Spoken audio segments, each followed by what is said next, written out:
Ram from Vested. We recently dug into whether IPO investing is actually a good idea or not for investors. Not so surprisingly, we reached the conclusion that it's actually not a good idea. So in today's video, we are going to walk you through the reasons why IPO investing might not be the best choice for your portfolio.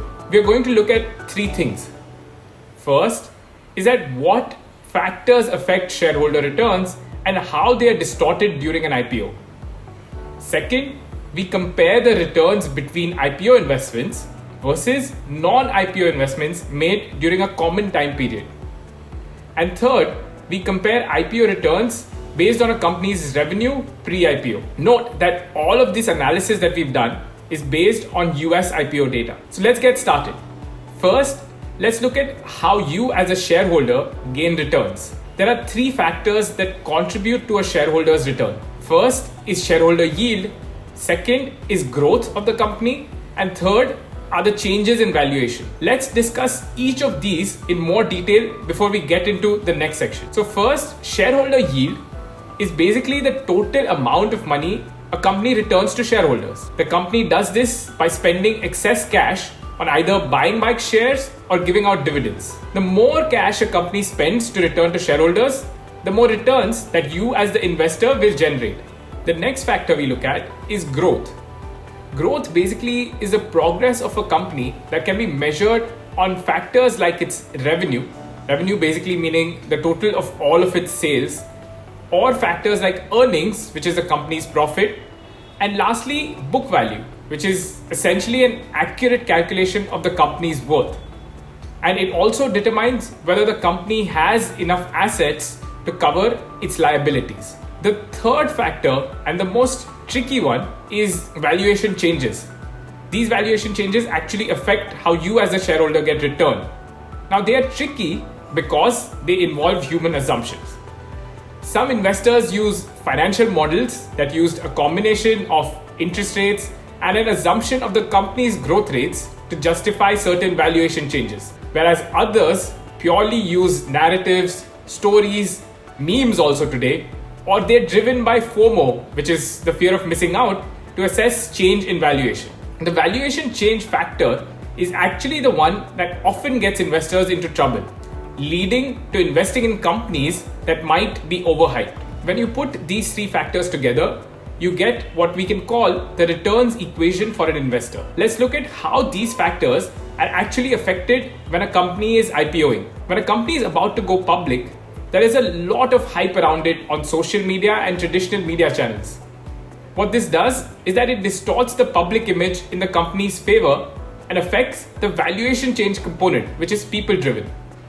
People tend to overestimate the valuation change of a company. Another thing that happens when a company is about to go public is that the data around its growth component, the second component that we saw, is actually at the lowest level of availability.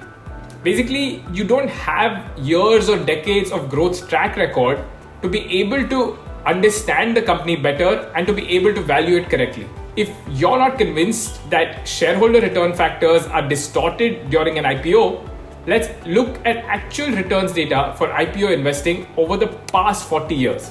This data looks at over 8,000 IPOs that happened over the last 40 years.